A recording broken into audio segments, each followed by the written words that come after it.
Primera de Reyes, capítulo 19.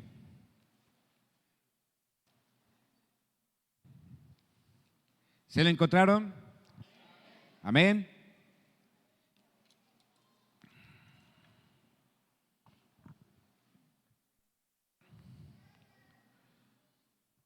Primera de Reyes, capítulo 19.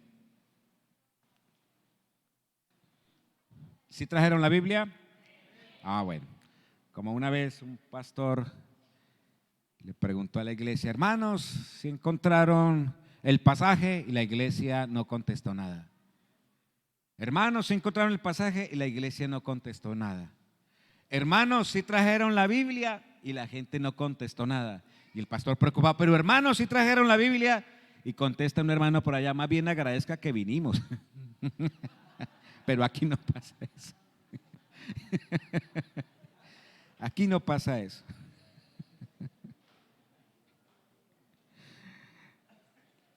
Dice la escritura: Acab dio a Jezabel la nueva, o sea, la noticia de todo lo que Elías había hecho y de cómo había matado a espada a todos los profetas. Entonces envió Jezabel a Elías un mensajero diciendo: así me hagan los dioses y aún me añadan, si mañana a esta hora yo no he puesto tu persona como la de uno de ellos. Viendo pues el peligro, se levantó y se fue para salvar su vida, y vino a Beerseba, que está en Judá, y dejó allí a su criado.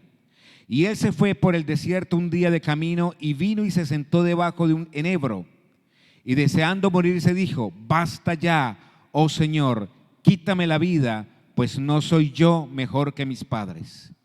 Y echándose debajo del enebro se quedó dormido, y aquí luego un ángel le tocó y le dijo: Elías, levántate, come. Entonces él miró, y he aquí en su cabecera una torta cocida sobre las ascuas y una vasija de agua, y comió y bebió y volvió a dormirse. Y volviendo el ángel de Jehová la segunda vez le tocó diciendo: levántate y come, porque largo camino te resta. Se levantó pues y comió y bebió, y fortalecido con aquella comida caminó 40 días y 40 noches hasta Horeb, el monte de Dios. Y allí se metió en una cueva donde pasó la noche, y vino a él palabra del Señor, el cual le dijo: ¿qué haces aquí, Elías? Él respondió: he sentido un vivo celo por Jehová, Dios de los ejércitos, porque los hijos de Israel han dejado tu pacto, han derribado tus altares y han matado a espada a tus profetas, y solo yo he quedado, y me buscan para quitarme la vida. Él le dijo: sal fuera y ponte en el monte delante del Señor.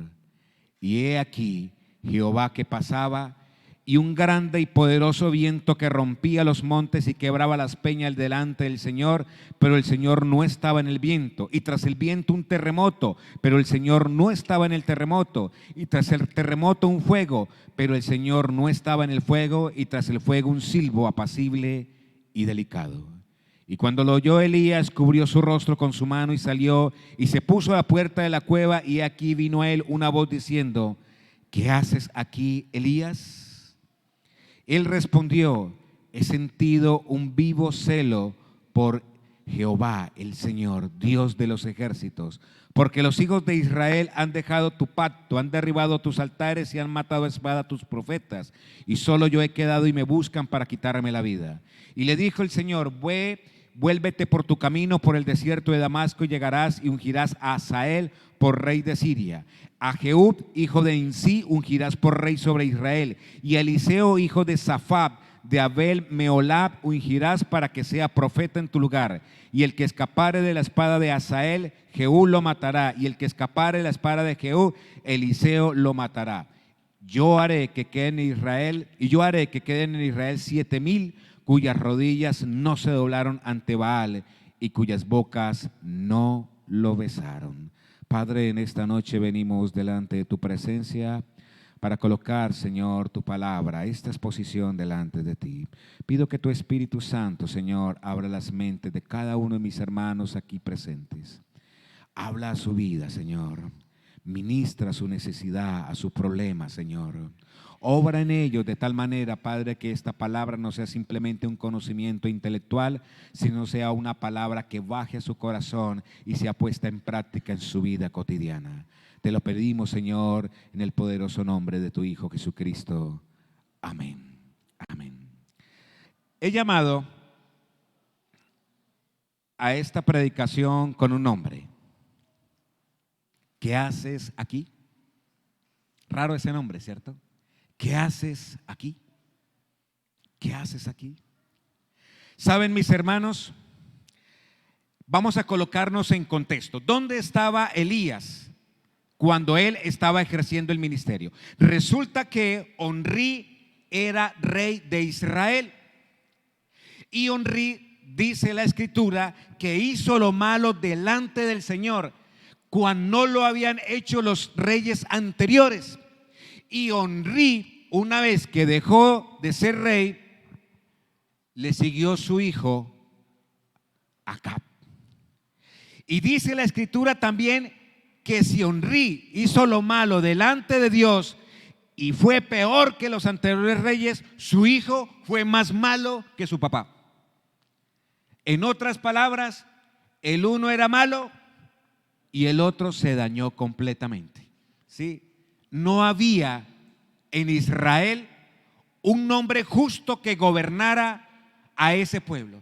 Y además este hombre se había casado con una mujer llamada Jezabel, que era la hija nada más y nada menos que del rey de Sidón, que se llamaba Tilbaal o Tilobaal, que era el representante de Baal, nada más y nada menos aquí en la tierra.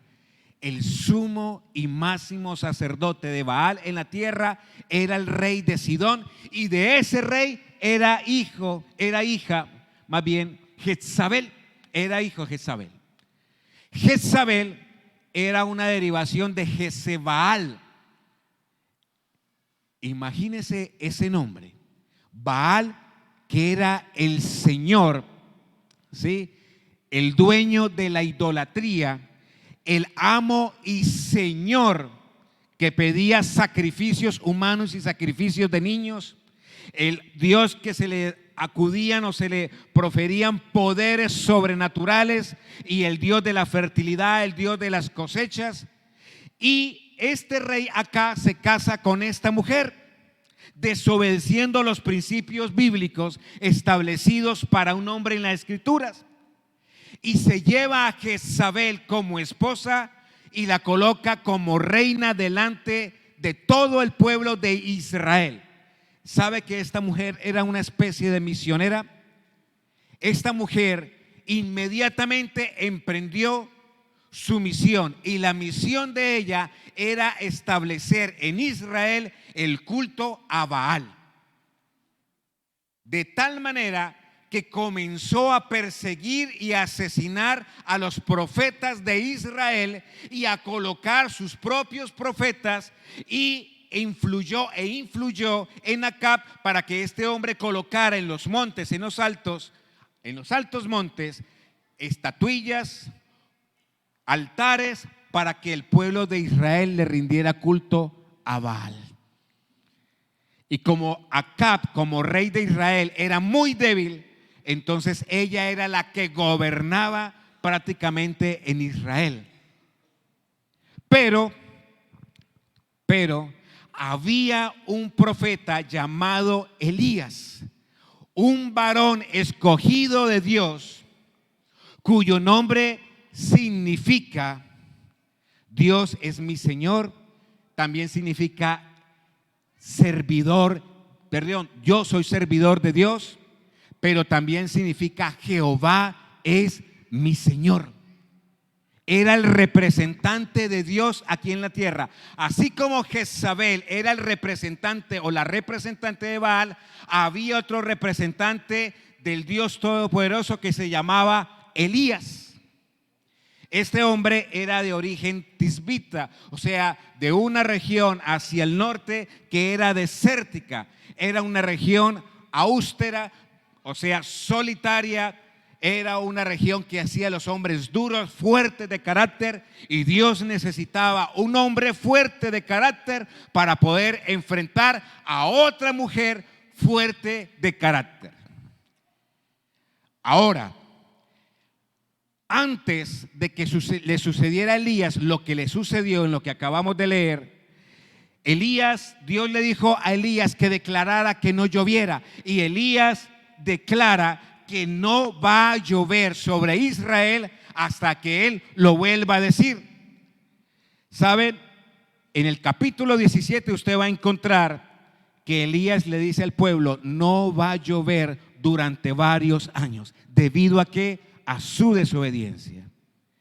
Y Dios le dice otro fenómeno sobrenatural: lanza esa palabra y no llueve. Y luego le dice: ahora ve tú y llega al arroyo de Querit frente al Jordán, y allí te voy a alimentar. Le envía a través de los cuervos alimento durante la mañana y la tarde, le ofrece pan, le ofrece carne, y había un arroyo ahí, y de ese arroyo él bebía. Y luego, cuando se secó el arroyo, sucede otro milagro. Le dice: ve y busca una viuda, la viuda de Sarepta. Ve donde ella, a esta mujer de escasos recursos, de baja, en otras palabras, de bajo estrato socioeconómico, ¿sí? Lo más bajo de la sociedad, lo más vulnerable de la sociedad. Y yo te voy a alimentar a través de esta mujer que no tiene recursos y que en el estrato social está en lo más bajo.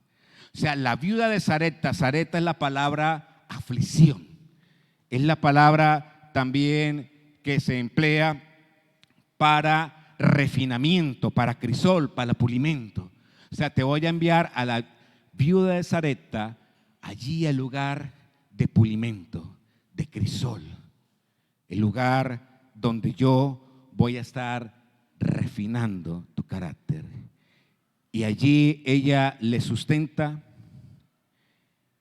Allí él hace un milagro a esta mujer, resucitando a su hijo. Y luego le dice en el tercer año: ve y muéstrate a Acab, porque voy a hacer llover. Porque el hambre era grave y supremamente fuerte en Samaria. Y luego Elías va donde Acab, se enfrenta a los profetas de Baal. Ustedes saben la historia, les hace un reto.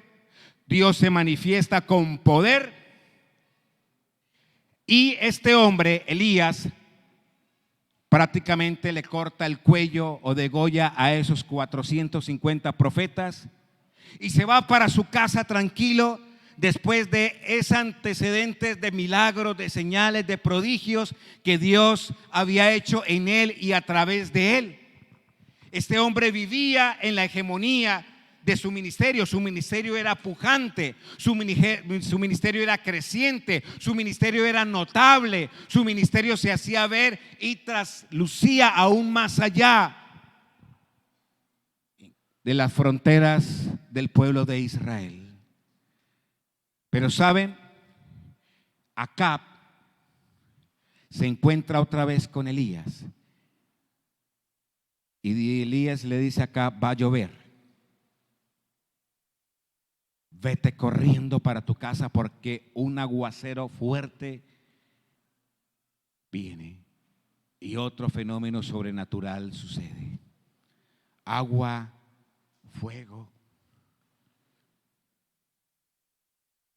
Y Acab regresa a su casa y le dice a su mujer: uy, Jezabel, si supieras lo que pasó. Elías retó a los 450 profetas de tu Dios Baal, de nuestro Dios Baal, y sabe, los degolló a todos. Y se levanta esta mujer y dice: ¿cómo, Acab? ¿Que Elías hizo qué? Dijo, sí, él hizo eso. Y entonces ahí en el capítulo 19 encontramos que Jezabel envió un mensajero a Elías diciéndole: así me hagan los dioses, que me parta un rayo, si mañana a esta misma hora tú no habrás corrido la misma suerte que corrieron mis profetas, vas a ser degollado. Y saben, la sentencia de la representante de Baal frente al representante del Dios Todopoderoso, Jehová de los ejércitos, dos representantes de dos espiritualidades. ¿Y qué hace Elías? Elías se llena de temor. Elías se llena de angustia. Elías entra en desesperación. Elías sufre una crisis nerviosa. Elías se espanta hasta tal punto que este hombre tomó varias decisiones que fueron equivocadas y erradas para sí mismo, para su ministerio y para el pueblo al cual Dios lo había mandado a ministrar. Pero surge una pregunta. A nosotros como cristianos, como líderes, como pastores, ¿qué situaciones nos pueden generar crisis en nuestro ministerio? ¿Cómo manejar esas situaciones que no deben generar crisis, pero que la generan?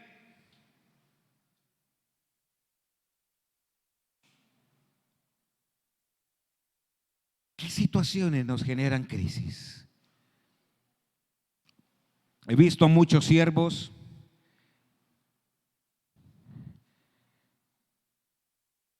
que cuando algunos hermanos de la iglesia están en contra del pastor y retienen el diezmo y las ofrendas y pasan escasez, he visto pastores derribados por esa decisión de su iglesia. He visto pastores y líderes y hermanos que una vez gozaron de la comunión de la iglesia, que había armonía entre ellos, era el mejor. Y de pronto, con el tiempo, cuando el pastor tomó decisiones que eran buenas y radicales, dejó de ser el mejor para su iglesia y se convirtió en lo peor que le había pasado a la iglesia. Y el pastor entró en crisis. He visto pastores llorar y decirme personalmente: Carlos, yo deseo abandonar mi ministerio porque mis hijos no andan en los caminos del Señor. Y son una vergüenza para mí y son un mal testimonio para la iglesia. Yo no sirvo para eso.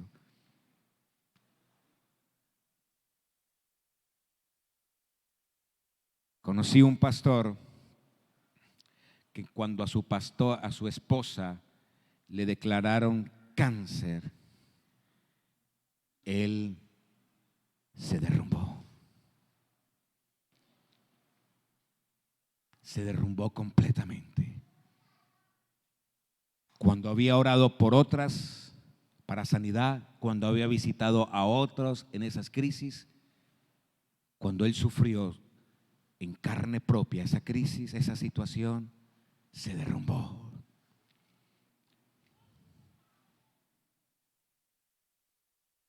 Una enfermedad puede ser también una situación que nos derribe en el ministerio.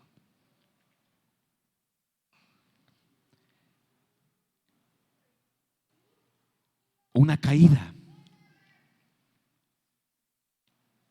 A veces nos metemos en el trajinar del ministerio y no tomamos las medidas de precaución. Nos damos libertades con ciertas hermanas, con ciertos hermanos, si son pastoras o si son cristianos. Y de repente sucede lo inesperado, pero que no es tan inesperado, sino lo esperado que se veía venir.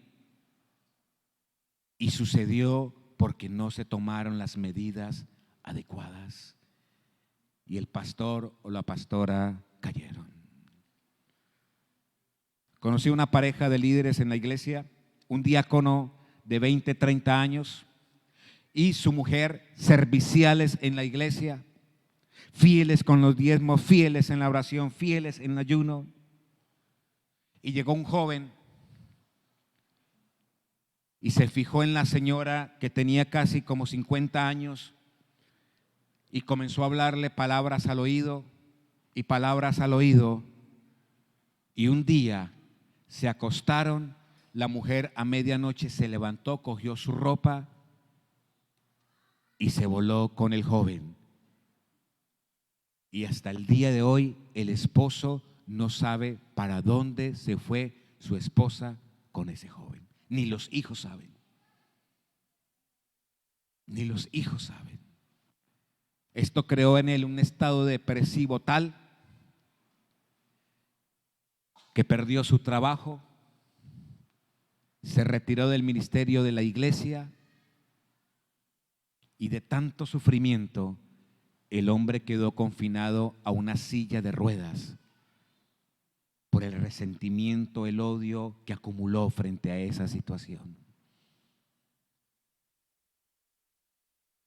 Otros pastores ven que trabajan arduamente, que oran, que ayunan, que visitan, que organizan, que proyectan, que adoran, que alaban, pero no ven fruto en la labor que ellos realizan. Pastor, pero es que trabajo arduamente, pero es que me esfuerzo, pero es que visito y mi iglesia al contrario sigue seca, no hay fruto, no hay resultados. ¿Qué voy a hacer?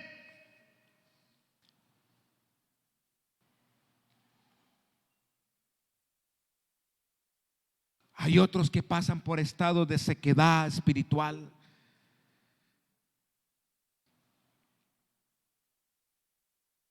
Hay otros que pasan por periodos donde no apetece orar, donde hay pereza para ayunar, donde los cantos parecen lo mismo, donde la Biblia no habla, donde parece que Dios está ausente, donde parece que Dios no obra, como que la vida cristiana y el liderazgo se lleva en las fuerzas humanas.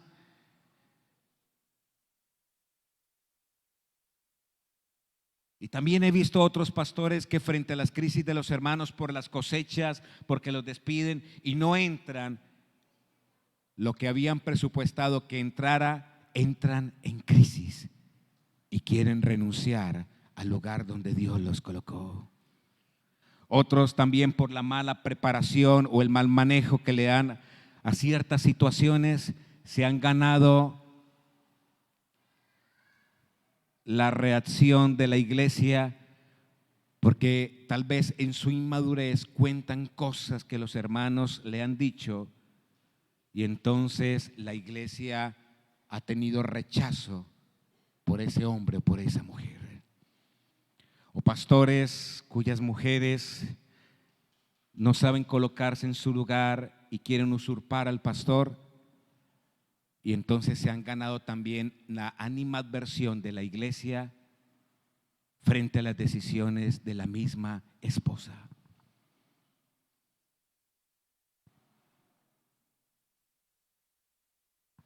Hay otros que dicen: pastor, la iglesia ha disminuido en asistencia.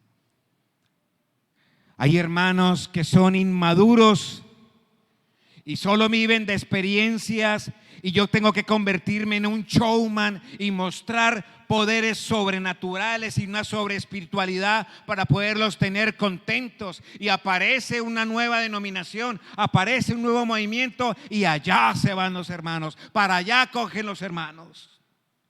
Y hay otros hermanos que son duros, tercos de corazón, y por más que le abra la palabra, ellos siguen empecinados en hacer su propia voluntad. Y hay hermanos que no se comprometen. Hermanos que vienen y no hay compromiso alguno, y hacemos un evento y hacemos otro y los invitamos y oramos por ellos y les ministramos y les retamos y les inspiramos, pero nada. Y el pastor y su familia entran en crisis. Entran en crisis. ¿Sabe? Ante esa proclamación de esta mujer en el ministerio que estaba ejerciendo Elías, esta proclamación de muerte, Elías entró en crisis. Elías no supo manejar esta amenaza. Elías no supo darle manejo adecuado a esta situación. Y como no supo darle el manejo adecuado, Elías se derrumbó completamente. El profeta todopoderoso que incluso hizo llover fuego del cielo como respuesta a su oración. El hombre que dijo que no lloviera y no llovió. El hombre que dijo que lloviera y volvió a llover. El hombre que fue alimentado por cuervos. El hombre cuyos ángeles bajaban y le servían. El hombre de Dios que fue capaz de degollar a 450 profetas de Baal, que fue capaz de resucitar bajo el poder de Dios a un niño que vio el poder de Dios, se derrumbó ante las amenazas de una mujer. Yo no soy discriminatorio, no hago asesión entre hombres y mujeres, pero si fuéramos machistas y estuviéramos mirando a Elías, ¿qué le diríamos a Elías? Hermano, ahí viene el profeta que unas naguas lo hicieron correr. ¿Tan machito no era pues Elías que una mujer lo hizo salir corriendo? Una mujer, Elías. Si fuéramos machistas. Pero ella tenía un gran poder. ¿Sabe qué fue lo que hizo Elías ante esa situación compleja? Que no era un problema, pero como no lo supo manejar, se le volvió un problema y una crisis. Primero, Elías no pensó de manera realista, versículo 3, y salió corriendo. Elías no pensó de manera realista y salió corriendo, versículo 3. Viendo pues el peligro, se levantó y se fue para salvar su vida. Y vino a Berseba, que está en Judá, y dejó allí también a su criado. Saben, a Elías se le olvidó que Dios tenía el control de toda la situación que él manejaba, que era el Dios sobre Israel, que era el Dios sobre la tierra y sobre todo lo que él movía. Dios era Dios. A Elías se le borró del panorama Dios. Miró las circunstancias, miró la situación y Dios desapareció de sus circunstancias. ¿No nos sucede a nosotros eso?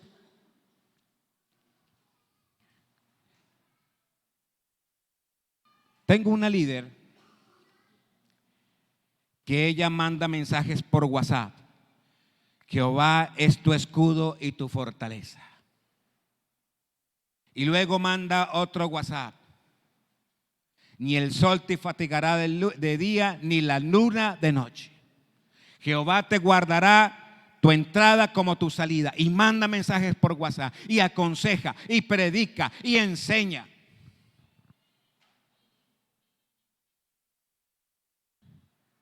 Y en estos días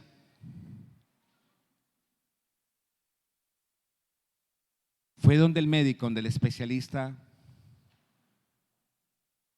y el especialista ante una fluidez de sangre constante que no paraba durante casi 4 meses, le hicieron una ecografía, no sé si es de tercer nivel, alguien que me corrija, y le decretaron cáncer de cuello uterino avanzado.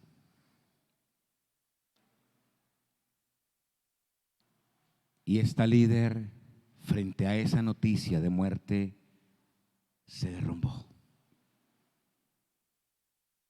Se aisló, abandonó el ministerio,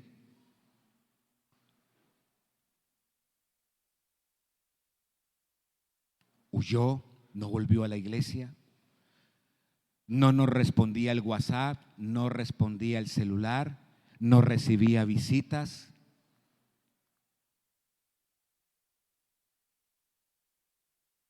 Y hay una pregunta: ¿y dónde estaba la mujer de fe que enviaba mensajes por WhatsApp?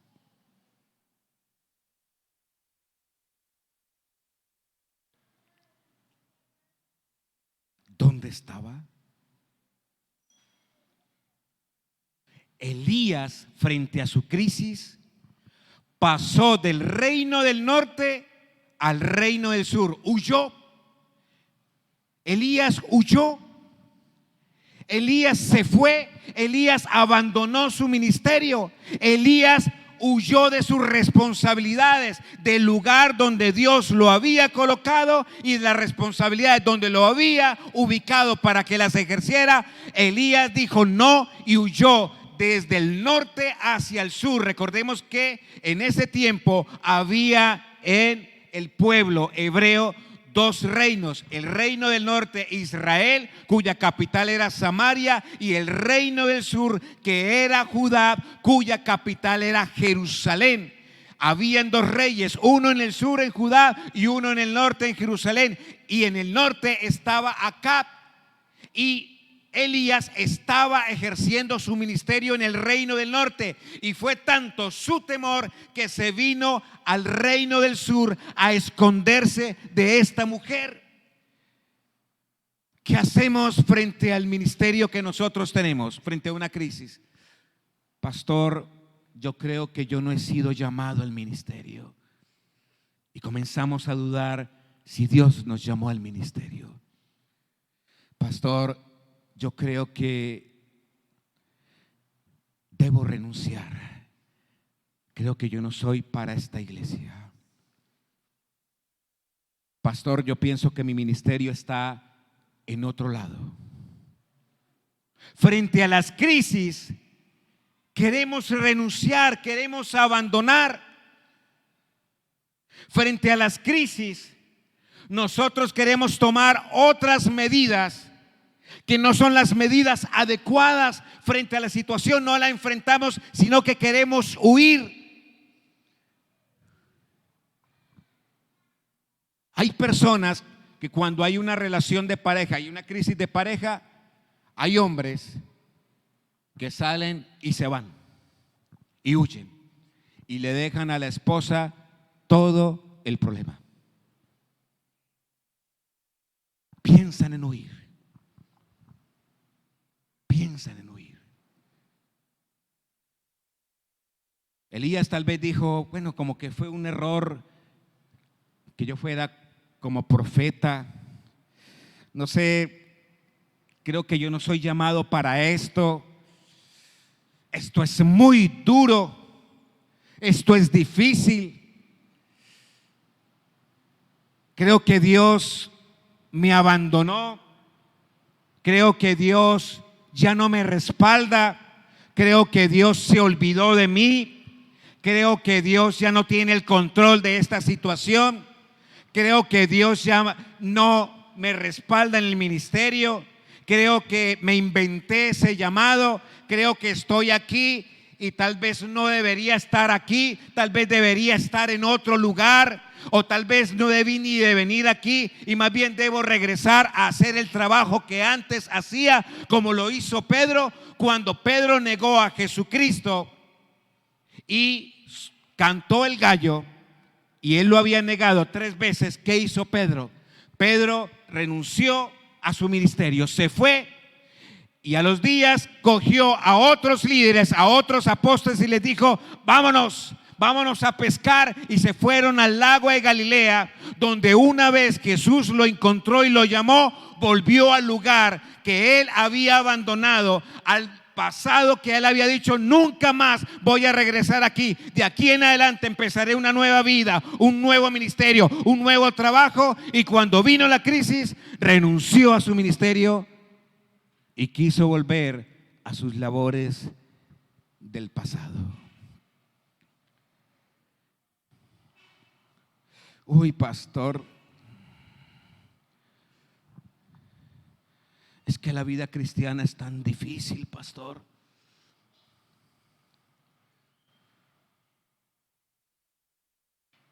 Yo creo que era mejor antes.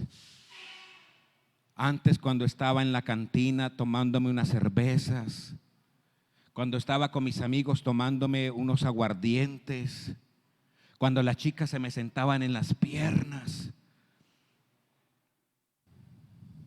Yo pienso que eso era mejor, pastor. Uy, pastor, conocí el evangelio y ahora que conocí el evangelio empezaron los problemas.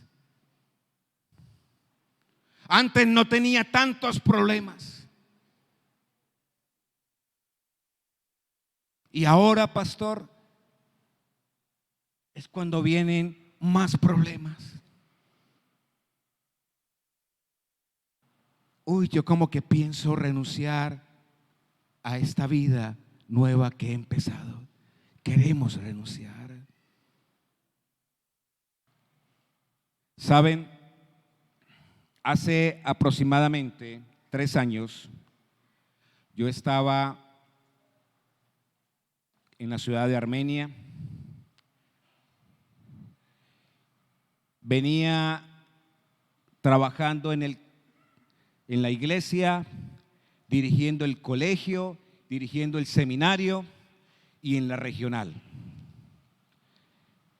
No dormía o dormía poco. Y de repente un día me comenzaron a dar depresiones. Me empecé a angustiar sin razón y lo manejaba. No, eso no hay que pararle bolas. Yo tengo fe en Dios. Yo soy un siervo del Señor, del Dios Altísimo. Y a mí el temor, la ansiedad, eso no es para mí. Y un día me hicieron un examen de colon y me encontraron en el colon algo que el gastroenterólogo me dijo: la cosa es grave. La cosa es grave.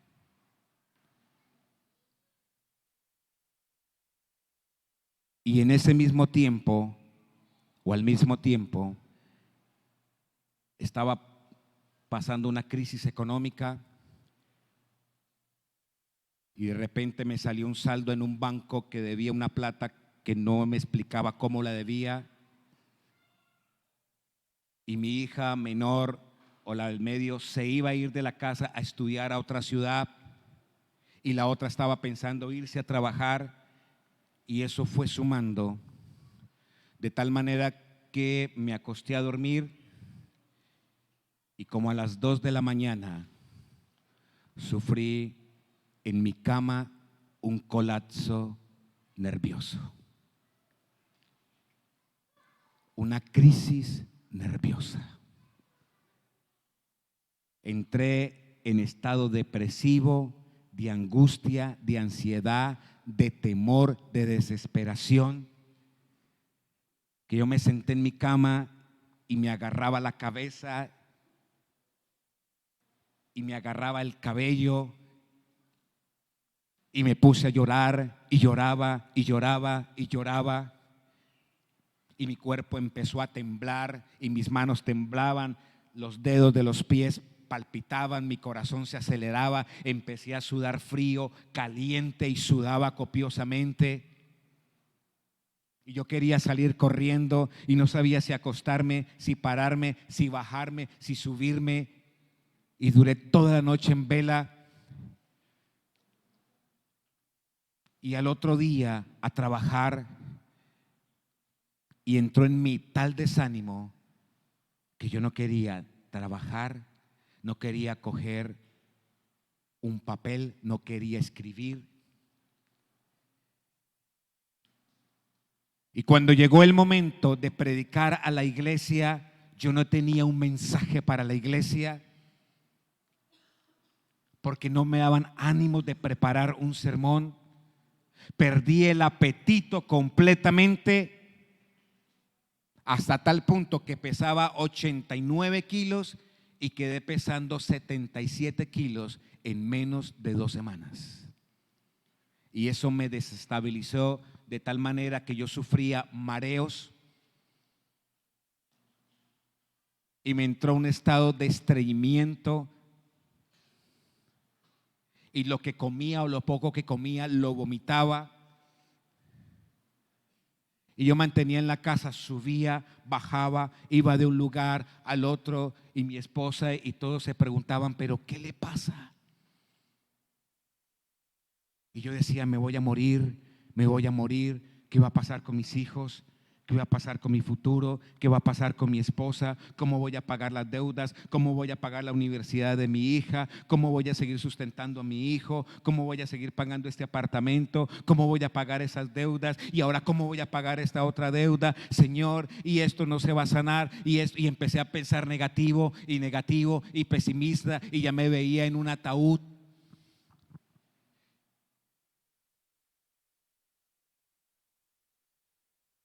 Saben, mis hermanos, comencé a imaginarme cosas que pudieran pasar, y entre más pensaba esas cosas, más me hundía en la depresión. Saben, mire, dicen los psicólogos que normalmente nosotros mantenemos un estado emocional como un electrocardiograma. Mantenemos así, y a veces tenemos picos hacia arriba de alegría y a veces tenemos algo de nostalgia, pero seguimos una normalidad. Pero en mi caso normal, yo mantenía así y de repente bajé, y así estuve por 2 años y medio abajo en un estado de depresión. Y el día me parecía oscuro, los días me parecían gris. Le cogí fastidio al trabajo, le cogí fastidio a la iglesia, le cogí fastidio al apartamento, le cogí fastidio al lugar a la ciudad donde vivía, Armenia. Esa fue mi reacción frente a una situación que no pude controlar. ¿Y sabe qué más hizo Elías? Dice que se aisló de los demás, de las relaciones que podían ayudarle. Fue y dejó a su criado y continuó solo. Eso es lo peor que nosotros podemos hacer en las crisis, quedarnos solos.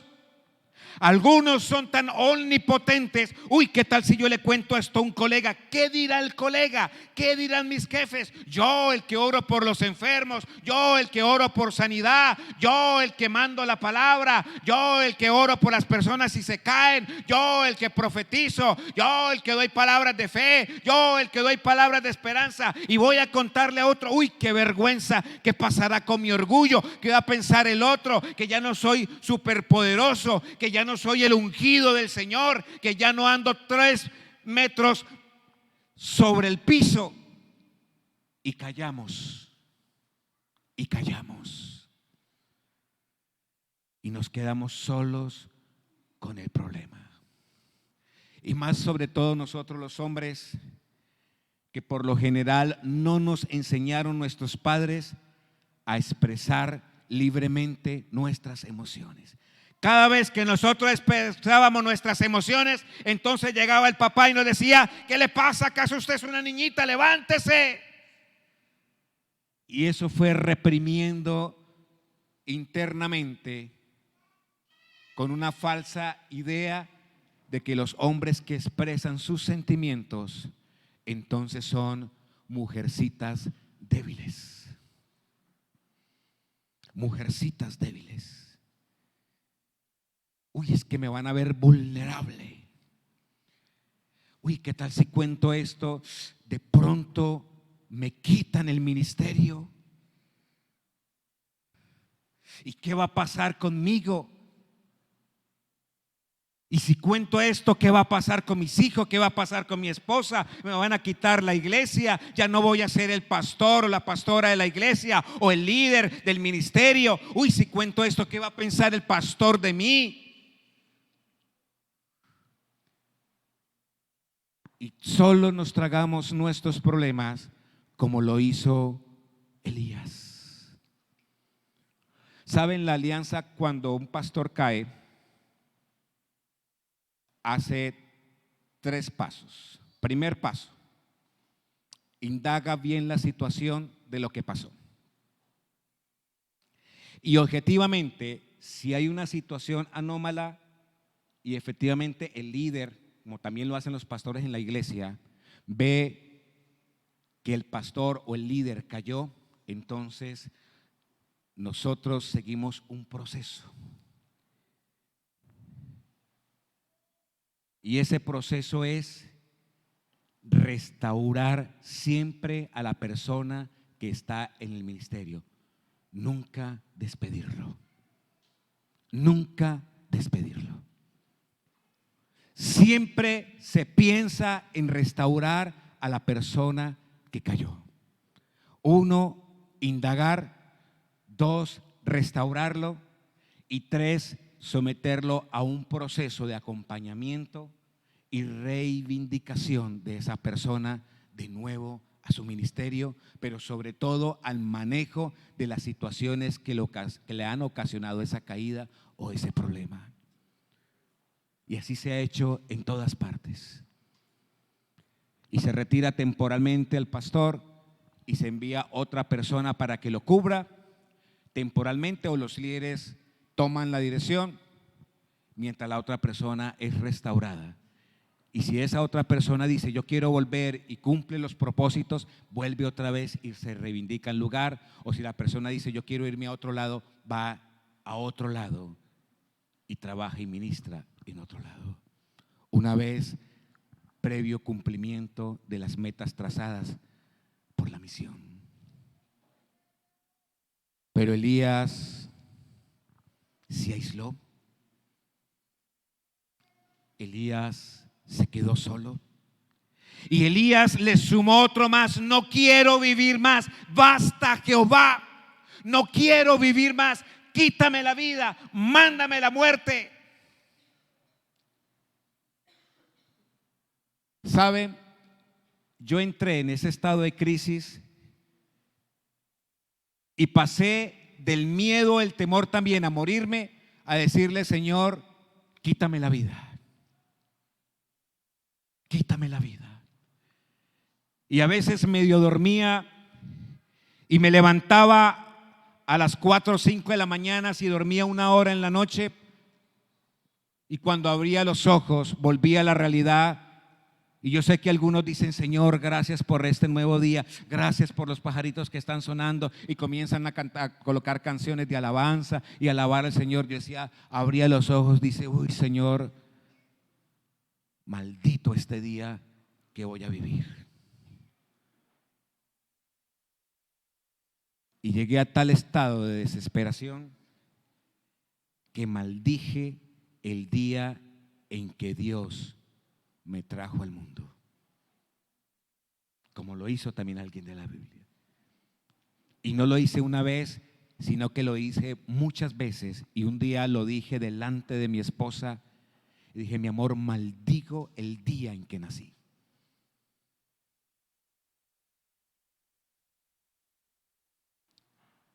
¿Saben? Elías se aisló. En mi caso personal, yo hablé con el Codín, les conté mi situación, y luego hablé con un psicólogo cristiano, y luego me remitieron a un psiquiatra cristiano. y la iglesia empezó a orar por mí. Los del Codín a veces, una vez me visitaron, oraron en mi casa y oraron por mí.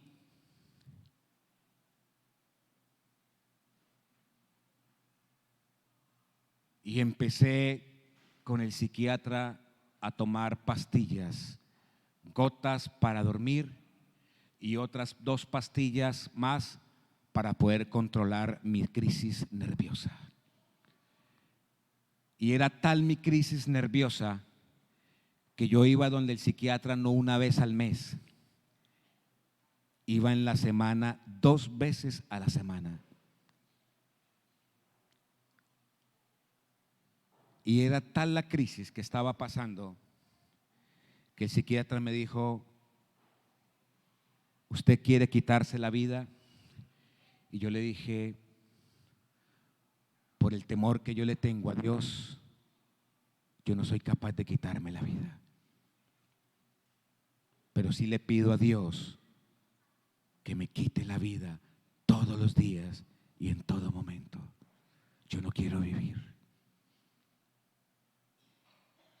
Y eso fue afectando a mi esposa, afectó a mis hijos, y mi esposa también entró en una crisis nerviosa.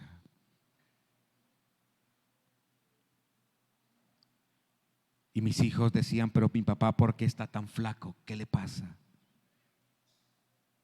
Y nos tocó contarle el problema a nuestros hijos, la crisis nerviosa que había vivido.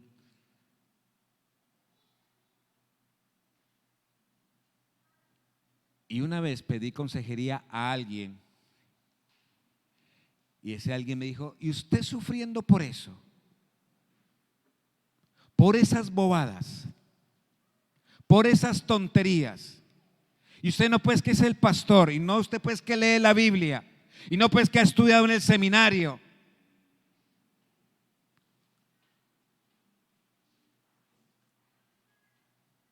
Y yo me retiré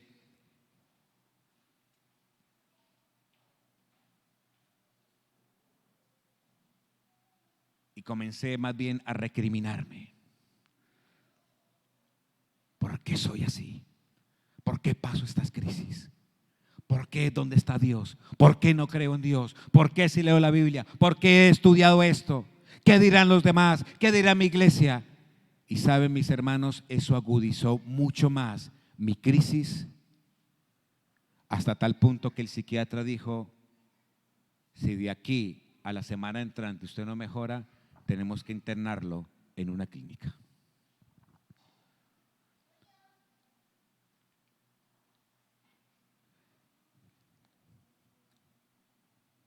Saben, nosotros no necesitamos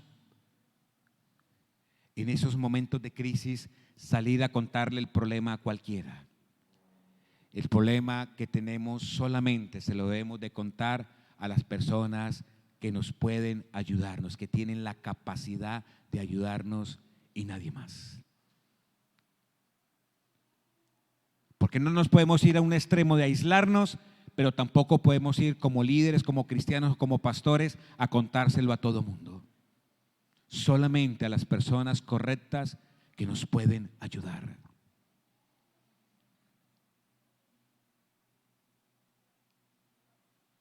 Y yo le dije al psiquiatra,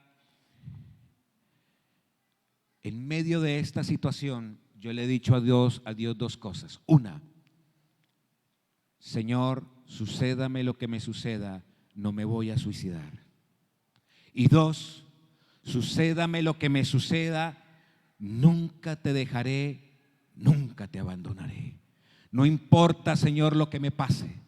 No entiendo esta situación, no entiendo lo que me pasa, no sé por qué me llegó, no sé por qué caí en crisis, no sé, Señor, cómo solucionarlo, no sé cómo enfrentarlo, Señor, pero tú seguirás siendo mi Dios y mi Señor, y nunca te dejaré, nunca te abandonaré.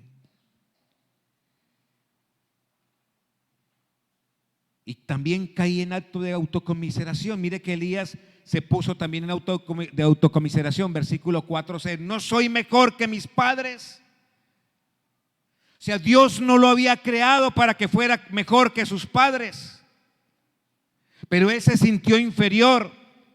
No soy sobre espiritual, no soy super espiritual, no doy los resultados que debiera de dar, no pastoreo a la gente como debo de pastorear, soy un fracaso en el ministerio, soy un fracaso en el lugar que Dios me colocó, no sirvo para nada, no soy nada, no soy nadie. Y comenzó a autoconmiserarse.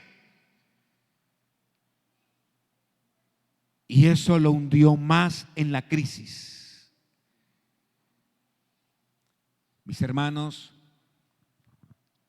cuando estén en las crisis, no se comparen con otros. Mire ese pastor de allá cómo crece. Mire esa iglesia de 5,000. Mire esa iglesia de 10,000. Mire esa iglesia de 20,000. Mire que él ora y se sanan. Mire que los paralíticos se levantan. Mire que los sordos, y yo oro y nada pasa, y nada pasa. Y comenzamos a comparar nuestro ministerio. Y si los hermanos ayudan con eso, pastor, ¿y por qué aquí no pasa esto? ¿Y por qué aquí no sucede esto? ¿Y por qué allá sí? ¿Y por qué aquí no? ¿Y por qué allá crece? ¿Y por qué aquí no crecemos?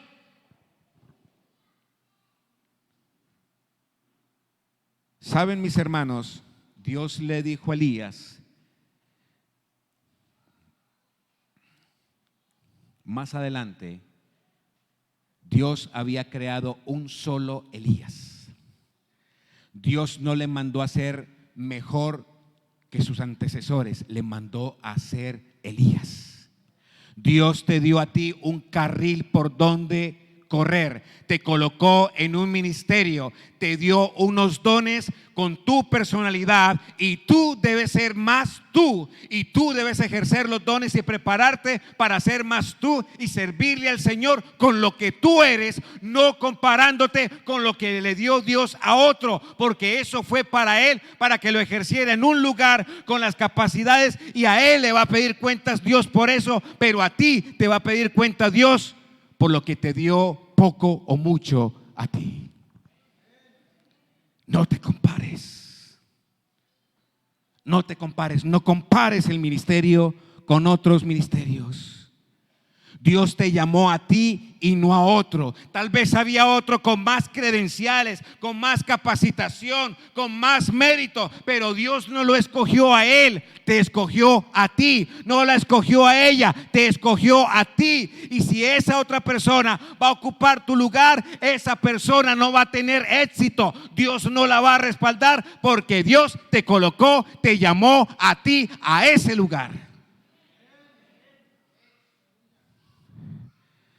Y yo le decía, Señor, yo así no sirvo para nada, ni para preparar un sermón, no sirvo ni para estudiar la Biblia. Llegué al estado de crisis, mis hermanos, que cuando yo iba a leer la Biblia no la entendía. No entendía la Biblia. Y el psicólogo, el psiquiatra me dijo, no lea la Biblia más, ciérrela. Y duré más de 6 meses sin leer la Biblia.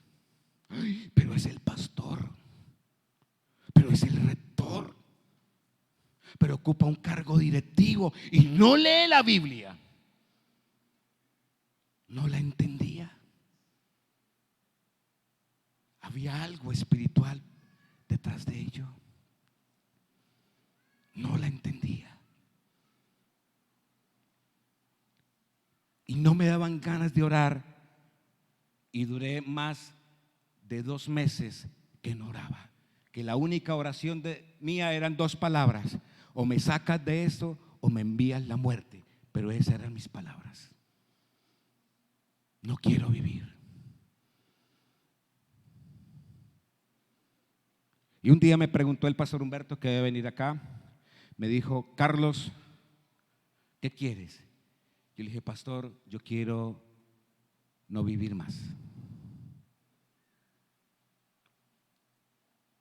Yo quiero que Dios me envíe la muerte. Yo no, así no sirvo para nada. Yo así soy un estorbo.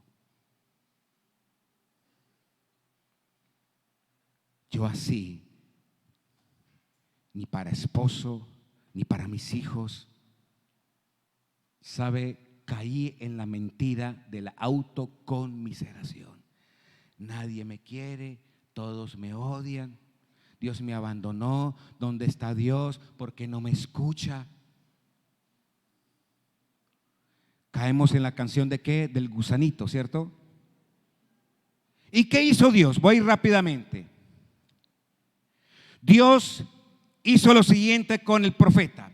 Dios permitió y dispuso un tiempo de renovación y descanso. No lo recriminó, no le dijo: Elías, ¿qué haces aquí? Sinvergüenza, desgraciado. Oh, este sinvergüenza que me abandonó el ministerio, huiste de mi lugar. Ahora te voy a enviar un rayo, te voy a enviar una enfermedad, una calamidad, un desastre. Voy a hacer que todo te salga más, quedarás maldito. No. ¿Dios qué hizo? Si ustedes leen, dice que en el versículo 6, Dios envió un ángel y le dio una torta y le dijo: come. Y Elías comió, bebió y durmió. Dios le dijo: descansa, hijo mío, descansa, hija mía, recobra las fuerzas, recobra las fuerzas.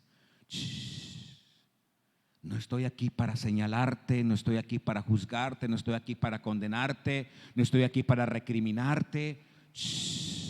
Descansa.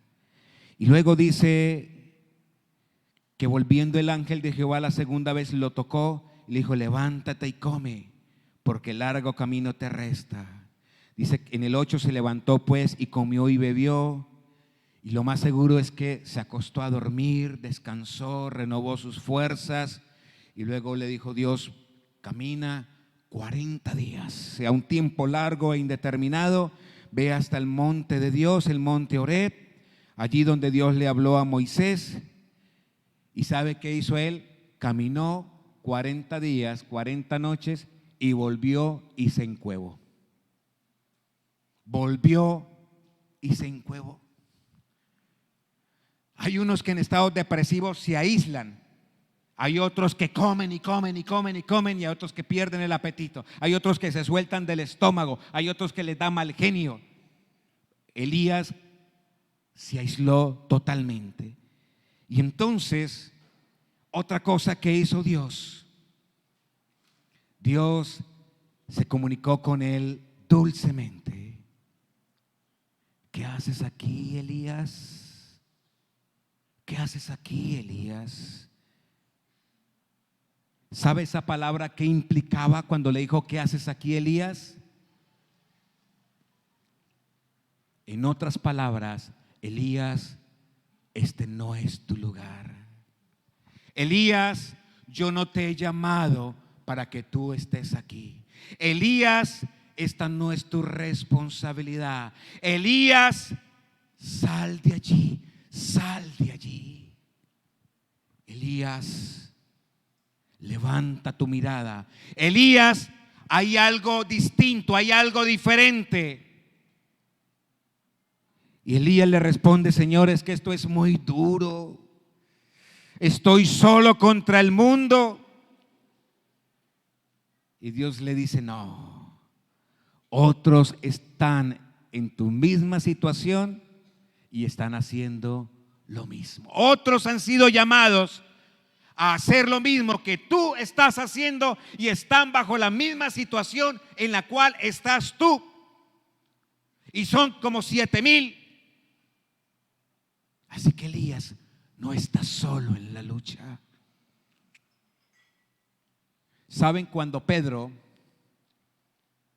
cayó, Jesús le buscó y en el lago preparó un bocachico, un pescado, sí, una cachama grandota, la asó y le dijo: Pedro, ven para acá. Y Pedro posiblemente pensaba: bueno, ahora el Señor me la va a cobrar. ¿Por qué me negaste, Pedro? Pedro, eres un sinvergüenza, degenerado, desgraciado, traicionero, porque tú me abandonaste en el momento que más te necesitaba. Oh, Pedro, me las vas a pagar, me las voy a cobrar. Yo soy Dios y tú sabes que como Dios lo más posible es que te suceda, que te envíe al infierno. No. Dios le dijo: Pedro, me amas. Imagínese Dios mendigando amor. Pedro, yo lo único que quiero saber en la situación que tú estás atravesando es: ¿hay algo de amor tuyo hacia mí? ¿Hay un poquito de amor, Pedro, hacia mí? Y luego le dice: apacienta mis cabritos. Pedro, ¿me amas? Y Pedro le dice: pues sí, Señor, como que sí, como que hay alguito por ahí, como que de 1 a 100 por ahí, como que por ahí el 2%, pero hay alguito. Apacienta mis ovejas. Y eso mismo le dijo Elías. Sal de la cueva, sal del encierro, de la oscuridad, sal de la depresión, sal del desánimo, sal de la autocomiseración, sal del temor, sal de la angustia, sal fuera, levántate, enfrenta. No estás solo, Elías, estás conmigo y te lo voy a demostrar. Y entonces Dios hizo que se presentara delante de Elías un gran torbellino, una gran tormenta, un gran huracán. Y ese huracán despeñaba el monte y arrancaba las piedras. Pero aunque Dios había sido el diseñador y creador de este torbellino, de este huracán, de este tornado, ahí no estaba Dios. Y luego Dios hizo otro fenómeno sobrenatural. Hizo 3 fenómenos sobrenaturales: el huracán, ¿sí? Luego un terremoto. Pero aunque Dios creó el terremoto, no estaba en medio del terremoto. Y luego Dios, ¿qué hizo? ¿Qué hizo? Dice que un fuego, pero tras el fuego no estaba el Señor. ¿Sabe? Dios le dijo a Elías: Elías, estás acostumbrado a verme obrar de manera sobrenatural, que tú ordenas y las cosas se hacen, que tú pides fuego del cielo y las cosas se hacen, que tú haces esto y eso sucede. Pero Elías, te has olvidado que yo también obro en la naturalidad, en las circunstancias cotidianas de la vida. Y aquí en adelante, Elías, yo me voy a mover así en medio de esta situación. Y aunque tú no me veas, aunque tú no me palpes, aunque tú no me sientas, aunque tú no me huelas, yo voy a estar obrando en la historia cotidiana del pueblo de Israel para cumplir mis propósitos, Elías. No pienses siempre que si yo no obro sobrenaturalmente, no estoy contigo, no estoy allí, no está mi respaldo. Porque también lo cotidiano es sobrenatural. Lo natural es también sobrenatural. Prepárate, Elías, porque en esa historia vas a ungir a un hombre. Y voy a cambiar la historia de Israel para que veas. Voy a cambiar tu temor, voy a cambiar tu lamento en baile, voy a quitar tu preocupación, voy a quitar tu temor, voy a erradicar completamente lo que te atemoriza, lo que te devasta, lo que te causa angustia, desastre, pavor, temor, de lo cual huyes. Y te voy a enviar a enfrentar ese problema. Y le dice: vuelve por tu camino, por el desierto de Damasco, y llegarás y ungirás a Hazael por rey de Siria. O sea, al contrario de Israel, al enemigo. Pero también a Jehú, hijo de Nimsi, ungirás por rey sobre Israel, en lugar de Acab, el esposo de ¿quién? De Jezabel. En otras palabras, voy a obrar en la vida política de las naciones y voy a cambiar el destino de las naciones, Elías. Y tú me vas a ayudar a cambiar ese destino, porque también vas a sufrir cambio en tu destino. Y si usted nota la escritura, Dios quitó a Acab y Dios dio muerte a Jezabel en la vida cotidiana, en lo natural. A veces Dios nos dice: no, Carlos, no es yo puedo hacer que tu problema así desaparezca, yo puedo hacer que ese tumor así desaparezca, yo puedo hacer que ese flujo de sangre así desaparezca, yo puedo hacer que tu diabetes así desaparezca, yo puedo hacer que tu hogar en un chasquido se solucione, yo puedo hacer que el dinero aparezca, yo lo puedo hacer, pero también yo me muevo en la vida cotidiana, en la cotidianidad de la vida, porque yo quiero prepararte en esa vida para que tú enfrentes las situaciones, las derrotes y conmigo vayas de triunfo en triunfo, de victoria en victoria y no de derrota en derrota, de temor en temor, porque yo soy Jehová de los ejércitos. Gloria al Señor.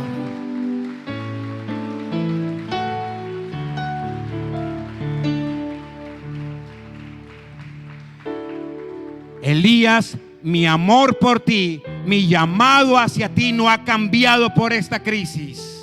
Sigue intacto. Mi respaldo hacia ti no ha cambiado por esa crisis.